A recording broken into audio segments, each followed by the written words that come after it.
नमस्कार।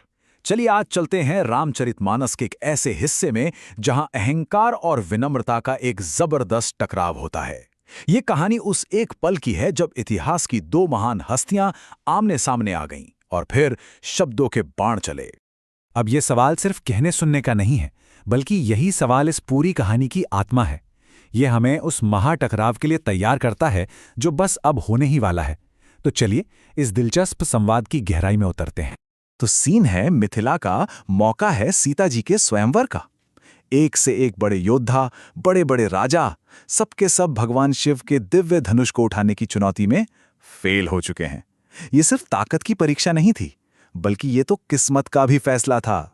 तो शर्त बड़ी सीधी सी थी। जो कोई भी शिव के इस धनुष पर डोरी चढ़ा देगा, वही सीता से विवाह करेगा। पर ये कोई ऐसा वैसा धनुष नहीं था। अरे भाई, देवताओं का बनाया हुआ धनुष था, जिसे अजेय माना जाता था। और फिर वो पल आता है। श्री राम बड़ी ही आसानी से धनुष के पास जाते हैं और जैसे ही वो उस पे प्रत्यंचा चढ़ाने की कोशिश करते हैं ना, वो टूट जाता है। धनुष के टूटने की आवाज, अरे वो आवाज नहीं थी, एक तरह की गर्जना थी, इतनी जबरदस्त कि पूरा ब्रह्मांड हिल गया। समझ लीजिए कि एक सोए हुए ज्वालामुखी को किसी ने जगा दिया हो। अब इतनी भयंकर आवाज हुई तो कोई तो सुनेगा ही ना। और इस आवाज ने सीधा जगा दिया भगवान शिव के सबसे बड़े भक्त, महाक्रोधी ऋषि परशुराम को। और जैसे ही वो सभा में पहुंचे और अपने भगवान का धनुष टूटा हुआ देखा, बस उनका गुस्सा सातवें आसमान पर पहुंच गया। आते ही उनका पहला सवाल नहीं, पहली ललकार थी। मतलब साफ था, जिसने भी धनुष तोड़ा है वो परशुराम के सबसे बड़े दुश्मन सहस्त्रबाहु के बराबर है। अब यहां किसी की खैर नहीं। और उनका गुस्सा सिर्फ धनुष तोड़ने वाले पर नहीं था, नहीं, वो तो वहां मौजूद हर एक राजा पर बरसने वाला था। एक एक को मारने की धमकी डाल दी। सोचिए पूरे माहौल में कैसी दहशत फैल गई होगी।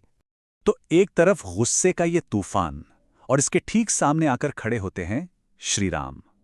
और उनका अंदाज देखिए, परशुराम की आग के ठीक उलट, एकदम शांत, शीतल और सम्मान से भरा हुआ। विनम्रता, ये सिर्फ एक शब्द नहीं है, ये राम का सबसे बड़ा हथियार है। यही उनका स्वभाव है और इसी से वो इस पूरे टकराव को सुलझाने की कोशिश करते हैं। अब जरा श्री राम के शब्दों पर गौर कीजिए।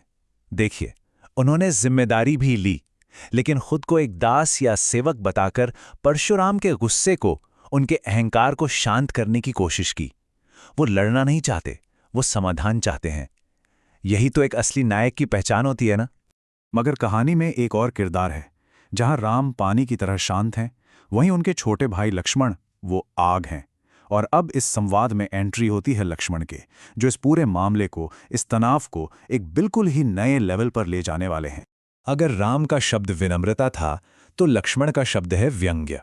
और ये एक शब्द ही काफी है ये बताने के लिए कि अब माहौल शांत नहीं रहने वाला। अब बातचीत नहीं, बल्कि शब्दों का युद्ध शुरू होने वाला है। और ये लीजिए, लक्ष्मण ने अपना पहला ताना मारा।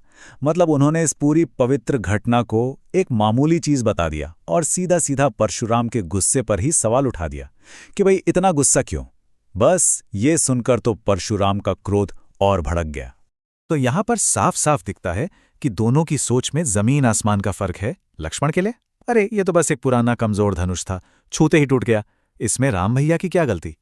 लेकिन परशुराम के लिए ये सिर्फ धनुष नहीं, ये तो भगवान शिव का प्रतीक था, उनकी आस्था थी। और बस यही वजह थी कि उनका गुस्सा अब काबू से बाहर हो रहा था। अब परशुराम को लगा कि बातों से काम नहीं चलेगा। अब वो सिर्फ एक गुस्सैल ऋषि नहीं रहे।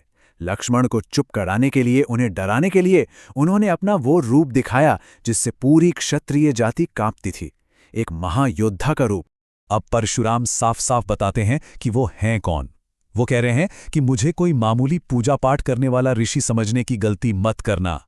मैं वो योद्धा हूं जिसका नाम सुनते ही क्षत्रिय राजाओं को अपना अंत नजर आने लगता है।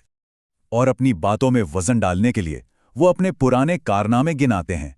वो याद दिलाते हैं कि कैसे मैंने अपनी इन्हीं भुजाओं के दम पर इस धरती को राजाओं से खाली कर दिया था और जीती हुई जमीन ब्राह्मणों को दान में दे दी थी। अरे इसी फरसे से मैंने उस सहस्त्रबाहु की 1000 भुजाएं काट डाली थीं। राजकुमार, जरा मेरे इस फरसे को देखो तो सही। और फिर आती है वो लाइन जो उनके आतंक और उनके क्रोध की इंतहा है। सोचिए, ये सिर्फ एक धमकी नहीं, ये उनके गुस्से की वो पराकाष्ठा है जहां संवाद का तनाव अपने चरम पर पहुंच जाता है। तो सवाल ये है कि एक तरफ है लक्ष्मण का तीखा व्यंग और दूसरी तरफ परशुराम का वो गुस्सा जो सब कुछ तबाह कर सकता है। तो क्या होगा?